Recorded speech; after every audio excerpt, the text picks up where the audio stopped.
नमस्कार दोस्तों, मैं हूं अभय। आप देख रहे हैं अपने सबसे फेवरेट चैनल डियर अभय सर। आज हम लोग साइंस टेक का पार्ट 4 डिस्कस करने वाले हैं और बहुत सारे कॉन्सेप्ट आज हम लोग सीखेंगे। बहुत सारे जो इम्पोर्टेंट प्रतियोगी परीक्षाओं में पूछे जाते हैं क्वेश्चंस, उसको डिस्कस करेंगे।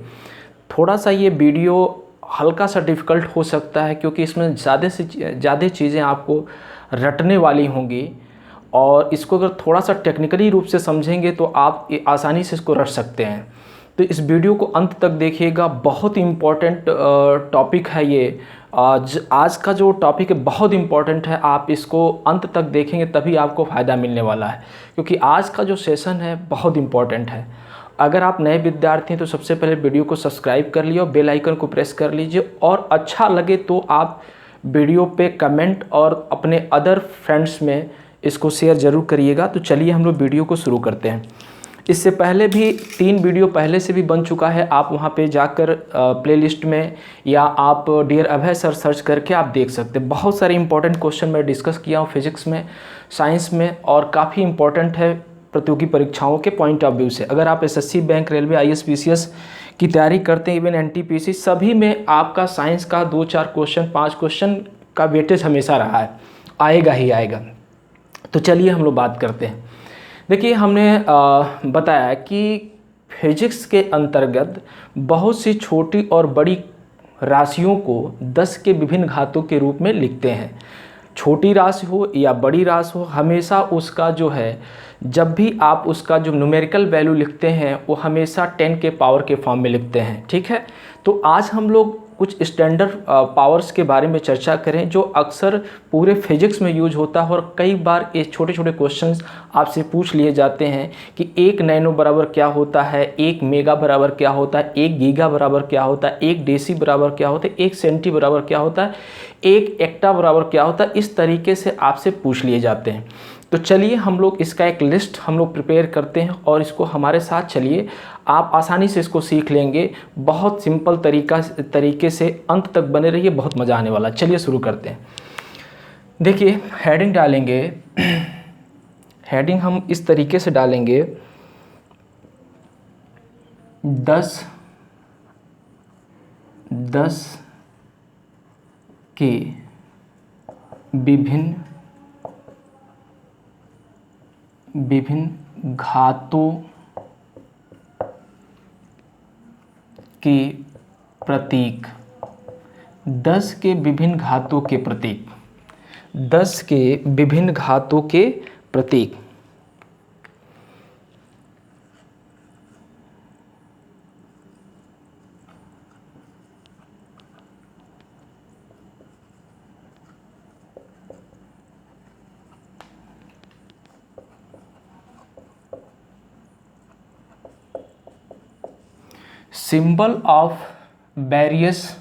Symbol for various power of 10। 10 के घातों के प्रतीक।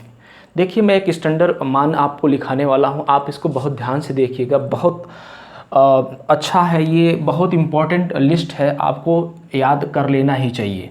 जैसे पहला है एक्सा,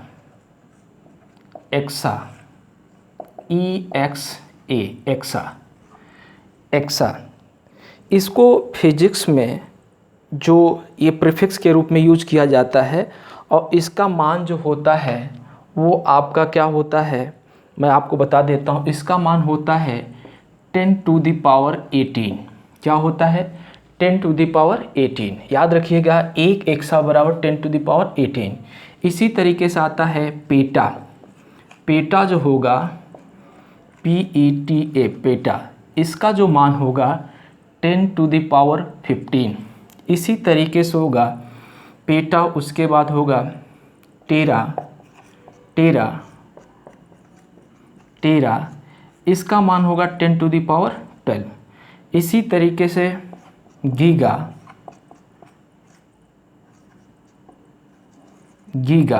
10 टू द पावर आपका हो जाएगा 9। इसी तरीके से आएगा मेगा 10 टू द पावर आपका हो जाएगा 6। इसी तरीके से आपका आ जाएगा kilo kilo 10 to the power आपका हो जाएगा 3। इसी तरीके से आपका आ जाएगा डेसी, हेक्टो कर लीजिए,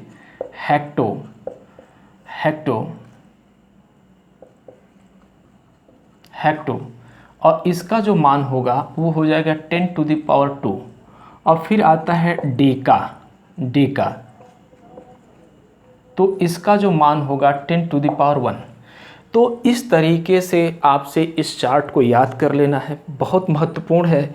यह जो सबसे मैक्सिमम पावर है, मैक्सिमम पावर से हम मिनिमम पावर की तरफ जा रहे हैं। ठीक, अब हम इसको माइनस में भी हम देखेंगे, तो पहले इसको आप अच्छे से नोट कर लीजिए। मैं फिर से एक बार रिपीट कर दूँ, एक एक्सा बराबर होता है 10 टू द पावर 18, एक पेटा बराबर होता है 10 टू द पावर 15, एक टेरा बराबर होता है 10 टू द पावर 12, एक गीगा बराबर होता है 10 टू द पावर 9, और एक मेगा बराबर होता है 10 टू द पावर 6, और एक किलो बराबर होता है 10 टू द पावर 3। अब इसका जो सिंबल होता है यूज़ करने का, मैं यहाँ पे सिंबल को SY से रिप्रेजेंट कर रहा हूँ। तो एक्सा को कैपिटल E से रिप्रेजेंट करते हैं, पेटा को कैपिटल P से रिप्रेजेंट करते हैं, और टेरा को कैपिटल T से रिप्रेजेंट करते हैं, और गीगा को कैपिटल G से रिप्रेजेंट करते हैं, और मेगा को कैपिटल M से रिप्रेजेंट करते हैं, और किलो को आप K से रिप्रेजेंट करते हैं। इसी तरीके से हेक्टो को आप S से रिप्रेजेंट करेंगे, और डेका को D से रिप्रेजेंट करेंगे। ठीक, इसी तरीके से आता है डेसी, और डेसी का मान 10 टू द पावर 1 होता है।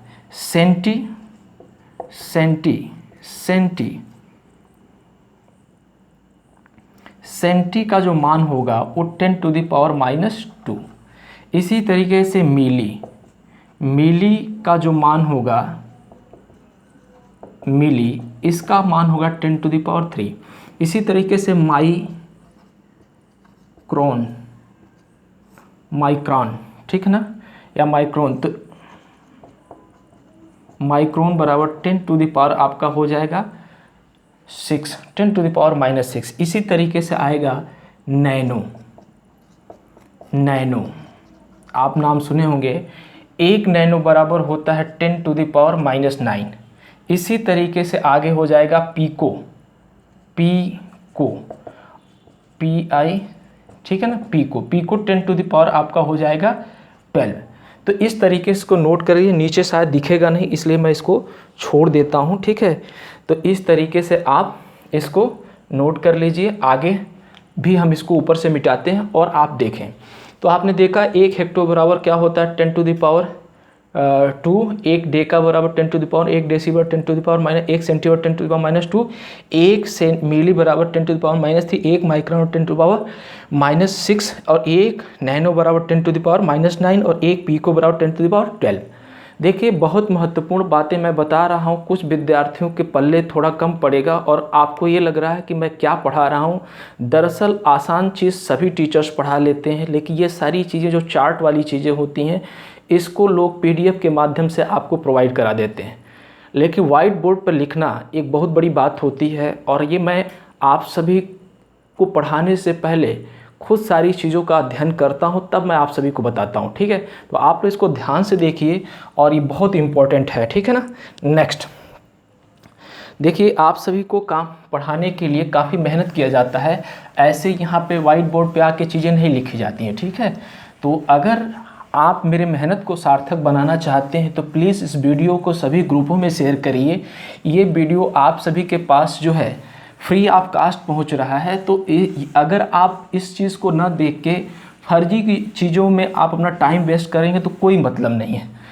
देखिए, हमेशा काम की चीज़ों का देखा जाता है, और ये तो इससे तो आपकी लाइफ जुड़ी हुई है, तो इसलिए इस वीडियो को आप अच्छे से देखिए, और बार बार इस वीडियो को देखेंगे तो आपको ये चीज़ें चलते फिरते याद हो जाएंगी, क्योंकि पढ़ने से ये याद नहीं होगा, सुनने से ज़्यादा याद होगा, इसलिए इसको सुनिए। ठीक है, तो चलिए, हमने एक पीको बराबर देखा था कि 10 टू द पावर माइनस क्या होता है 12 होता है। तो एक पीको बराबर 10 टू द पावर -12 होता है। तो इसमें कुछ चीज़ें और छूट गई हैं, मैं जो लिखा दे रहा हूँ। तो एक फर्मी बराबर ऐसे लिख लीजिएगा फर्मी। फर्मी, एक फर्मी बराबर 10 टू द पावर, यहाँ पे आप लिख सकते हैं 15, और एक एक्टा बराबर 10 टू द पावर -18। ठीक है, इस तरीके से कभी कभी पूछ लिया जाता है एक फर्मी बराबर क्या होता है। तो एक फर्मी बराबर आप क्या लिखें बताएंगे, 10 टू द पावर -15, और एक एक्टो बराबर क्या हो जाएगा, एक्टो बराबर हो जाएगा 10 टू द पावर 18। तो ये इम्पॉर्टेंट है, आपने एक चार्ट मैं दिया था उसको आप याद कर लीजिए। तो ये हुई 10 के घातों के रूप में लिखी जाने वाली प्रीफिक्स, ठीक है ना, प्रीफिक्स है। तो इस तरीके से आप इसका यूज कर सकते हैं। ठीक है, तो चलिए अगर आप इसको समझ गए हैं तो आगे की चीज़ों पे हम लोग ध्यान देते हैं और नेक्स्ट बात करते हैं। अब हम बात करेंगे किसका बात करेंगे भाई, बात करेंगे लंबाई का, बात करेंगे द्रव्यमान का, बात करेंगे समय का, बात करेंगे क्षेत्रफल का। तो चलिए कुछ इम्पॉर्टेंट चीज़ें जो अक्सर पूछ ली जाती हैं। तो सबसे पहले हम इनका मात्रक लिखेंगे। मात्रक किसका, यूनिट्स किसका। देखिए यूनिट्स जो होगा, मात्रक जो होगा वह 3-4 चीज़ों का होगा, पहला, दूसरा, तीसरा और चौथा। तो सबसे पहले हम बात करेंगे लंबाई का, लंबाई, फिर हम बात करेंगे समय, फिर हम बात करेंगे द्रव्यमान, और फिर बात करेंगे हम क्षेत्रफल। ठीक है, बहुत इम्पॉर्टेंट है। थोड़ा आप लोगों को बोरिंग लग सकता है, लेकिन आप परेशान मत होइए। मैं जो बता रहा हूँ आप बस उसको बस याद करते जाइए। विश्वास मानिए, साइंस में एक भी क्वेश्चन गलत नहीं करके आएंगे, ये मेरा दावा है। बहुत बेसिक से चीज़ों को बता रहे हैं, बहुत डेप्थ में बता रहे हैं। ठीक है, देखिए लंबाई का सबसे पहले अक्सर आप देखते हैं मैथ में भी यूज होता है, फिजिक्स में भी यूज होता है, और अक्सर जनरल साइंस में आपसे पूछ लेता है कि भाई बताओ 1 किलोमीटर बराबर क्या होता है। 1 किलोमीटर बराबर क्या होता है। तो मेरे प्यारे विद्यार्थी 1 किलोमीटर बराबर होता है 1000 मीटर। ठीक, इसी तरीके से 1 मील बराबर आपसे पूछ लेगा क्या होगा। 1 मील बराबर होगा 1.609 किलोमीटर। याद रखिएगा 1 मील बराबर होगा 1.609 किलोमीटर। याद रखिएगा 1 नाविक मील बराबर आपसे पूछेगा 1.852 किलोमीटर। याद रखिएगा, मैं जो जैसे बता रहा हूँ वैसे याद करते जाइए। 1 नाविक मील बराबर होता है 1.852 किलोमीटर। ये आपको समझ में आ रहा है मैं क्या लिख रहा हूँ। यह सब लंबाई के मात्रक हैं। इसी तरीके से आता है एक खगोलीय इकाई। खगोलीय इकाई, तो एक खगोलीय इकाई बराबर क्या होता है 1.49 into 10 to the power 11 metre. एक खगोलीय इकाई बराबर होता है 1.49 into 10 to the power 11 metre. आप इसमें 5 भी लगा सकते हैं, दशमलव के 3 स्थान तक लेके जा सकते हैं। अब आप ये सोच रहे होंगे कि एक खगोलीय इकाई बराबर क्या होगा। तो एक खगोलीय इकाई किसके लिए यूज़ किया जाता है। तो एक खगोलीय इकाई जो यूज़ किया जाता है वह पृथ्वी और सूर्य के मध्य के बीच की दूरी को मेज़र करने के लिए एक खगोलीय इकाई का यूज़ किया जाता है। एक खगोलीय इकाई बराबर 1.495 into 10 to the power 11 metre होता है। इसको आप दिमाग में रखिए, कई बार ये IAS, PCS, SSC, bank, railway में पूछा गया और हर बार पूछा जाए। क्यों? क्योंकि फिजिक्स का जो बेस होता है वो कभी नहीं बदलेगा। इवन पूरी फिजिक्स नहीं बदलेगी, टेक्नोलॉजी बदलता है, फिजिक्स नहीं बदलेगा। ठीक है ना, तो ये आपको हमेशा याद रखना होगा। आज नहीं तो कल आपको ये याद करना ही होगा। तो मेरे साथ जुड़ के याद कर लेंगे तो कोई बुराई नहीं है। ठीक है, तो एक प्रकाश वर्ष, एक प्रकाश वर्ष बराबर होता है, ये कई बार ये भी पूछा गया है, तो ये होता है 9.46 इंटू 10⁻15 मीटर। 9.46 इंटू 10⁻15 मीटर होता है। अब इसका डिफिनीशन क्या भाई, एक प्रकाश वर्ष कब यूज किया जाता है? तो एक प्रकाश वर्ष निर्वात में प्रकाश द्वारा एक वर्ष में चली गई दूरी, निर्वात में प्रकाश द्वारा एक वर्ष में चली गई दूरी की लंबाई को ही बोलते हैं, ठीक है, उसके द्वारा तय की गई दूरी को ही बोलते हैं एक प्रकाश वर्ष, जिसका मान होता है 9.46 इंटू 10⁻15 मीटर, ठीक है। तो ये बात हुई। उसके बाद आगे बढ़ते हैं और इसमें और आगे की चीज़ों को हम लोग ध्यान देते हैं, ठीक है, क्योंकि नीचे आपको दिखेगा नहीं तो मैं यहाँ लिख रहा हूँ, ठीक है। तो ध्यान दीजिए, बहुत इंपॉर्टेंट चीज़ बता रहा हूँ, आपको मैं रटा दूंगा, ठीक है, और घबराइए मत, मैं एक एक चीज़ प्रूफ करके दिखाऊंगा कि कैसे आपको चीज़ें दिखेंगी, ठीक है ना। बहुत आपको लगेगा आप क्लास में पढ़ रहे हैं, ठीक है ना।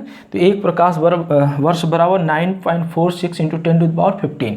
इसी तरीके से आता है पारसेक, कई बार पूछा गया है, तो इसका मान होता है 3.08 10⁻16 मीटर। 3.8 into 10⁻16 metre. एक पारसेक बराबर होता है 3.08 इंटू 10⁻16 मीटर। यह दूरी का सबसे बड़ा मात्रक होता है। एक पारसेक जो है यह दूरी का सबसे बड़ा मात्रक है। ये सब जो है एक तरीके से देखा जाए लंबाई में सब दूरी का ही मात्रक है। तो इस तरीके से सबसे बड़ा मात्रक जो होगा दूरी में पारसेक होता है, जिसका मान अक्सर पूछ लिया जाता है कि एक पारसेक बराबर 3.08 इंटू 10⁻16 क्या होता है 16 मीटर। 3.08 इंटू 10⁻16 मीटर, ठीक है, ये याद कर लीजिएगा। तो ये लंबाई का जो स्टैंडर्ड वैल्यू था, यानी आपको वो मैं लिखा दिया। अब हम चलते हैं समय पर। तो समय पर भी बहुत सारी चीज़ें पूछ ली जाती हैं, ठीक है। तो देखते जाइए, बहुत अच्छा लगेगा आपको।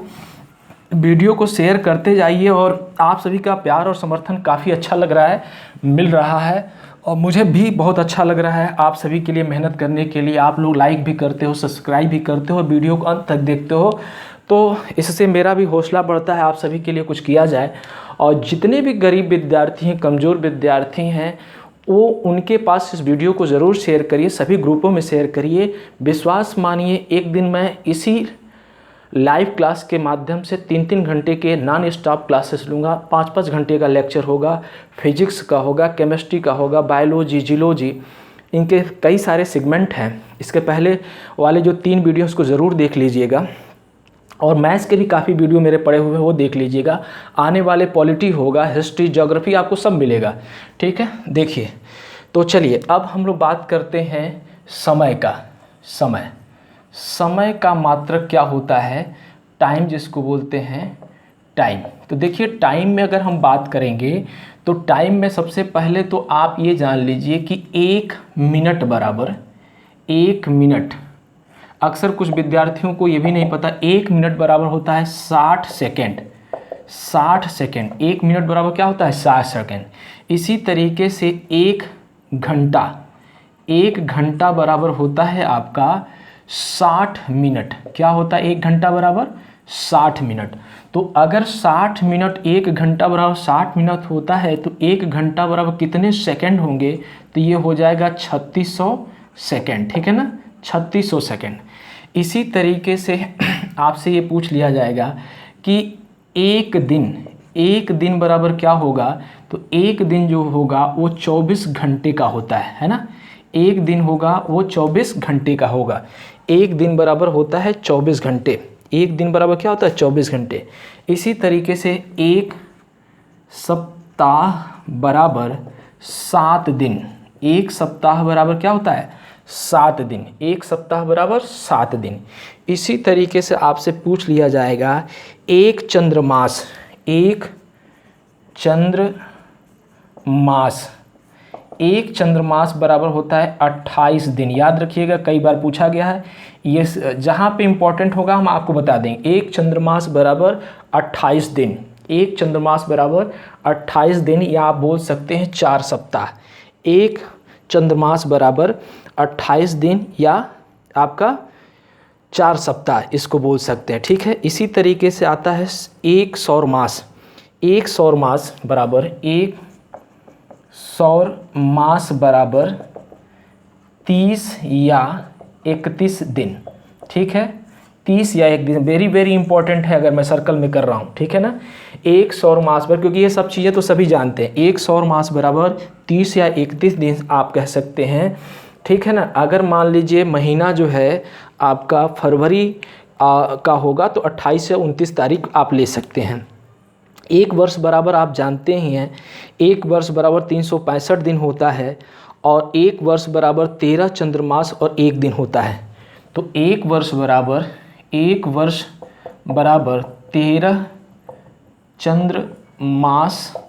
13 चंद्रमास और 1 दिन होता है। याद रखिएगा, अगर इस फॉर्मेट में पूछेगा तो आप बताएंगे एक वर्ष बराबर 13 चंद्रमास और 1 दिन, या आप एक लीप वर्ष बराबर होता है 366 दिन। ये आपका हम जब रीजनिंग पढ़ाएंगे तो आपको बताएंगे, ठीक है ना। साधारण वर्ष और लीप वर्ष का क्या यूज होता है रीजनिंग में, इसमें हम लोग डिटेल से चर्चा करेंगे, ठीक है। तो ये जो है कुछ स्टैंडर्ड वैल्यू हैं जिनको याद रखना बहुत ज़रूरी है, कई बार एग्जामों में पूछ लिए जाते हैं, ठीक है। तो इतनी बातें आपको समझ में आ गया होगा। तो चलिए हम आगे बात करते हैं और देखते हैं। अब हम लोग बात करते हैं द्रव्यमान का। ये समय का था, आप इसको बार बार देखिए और इसके पहले 3 वीडियो उसको देख लीजिए। मैथ में भी काफ़ी अच्छे अच्छे कॉन्सेप्ट मैं बताया हूँ, उसको देख लीजिए। देखिए वीडियो आपको बहुत ही सीरियस वे में चलेगा, आपको कम से कम समय में ज़्यादा से ज़्यादा आउटपुट दिखेगा, ठीक है, और टू द पॉइंट होगा। इसमें बहुत ज़्यादा आपको इधर उधर वाली बातें नहीं हैं, ठीक है। आप इसको ध्यान से देखिए। अब आप हेडिंग हम लोग डालेंगे द्रव्यमान के मात्रक।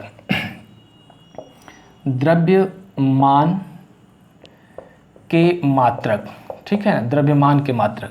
तो सबसे पहले द्रव्यमान के मात्रक में हम बात करेंगे किसके, तो 1 आउंस। 1 आउंस बराबर होता है 1 आउंस बराबर होता है, तो आप लिखेंगे 28.35 ग्राम, ठीक है ना। ग्राम क्या होगा, 1 आउंस बरा 28.35 ग्राम होता है। 1 आउंस बराबर 18.35 ग्राम्स होगा, ठीक है ना। इसी तरीके से 1 पाउंड बराबर 1 पाउंड बराबर ठीक है 16 आउंस होता है। 16 आउंस होता है। याद रखिएगा, बहुत इंपॉर्टेंट बातें मैं बता रहा हूँ। 1 आउंस बराबर 28.35 ग्राम। 1 पाउंड बराबर 16 आउंस। 1 पाउंड बराबर 16 आउंस। और अगर इसको हम लोग ग्राम में कन्वर्ट करेंगे, तो ये हो जाएगा 453.2 ग्राम, ठीक है ना। 453.2 ग्राम। 1 पाउंड्स बराबर 453.2 ग्राम। 1 पाउंड्स बराबर 453.2 ग्राम। इसी तरीके से आप जानते हैं 1 किग्रा बराबर होता है 1000 ग्राम। अगर ग्राम में कन्वर्ट करेंगे, 1 किग्रा बराबर क्या होता है 1000 ग्राम। ये आप लोग जानते भी होंगे, ठीक है ना। इसी तरीके से 1 क्विंटल बराबर आपका क्या होता है, 1 क्विंटल बराबर 100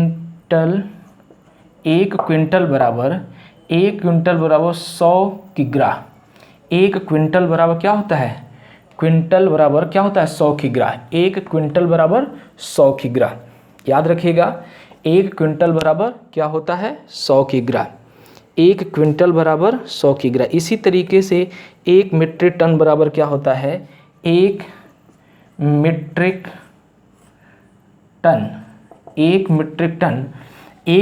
टन बराबर होता है 1000 केजी। 1 मीट्रिक टन बराबर 1000 केजी। याद रखिएगा, का अक्सर कन्फ्यूजन होता है कुछ विद्यार्थियों को।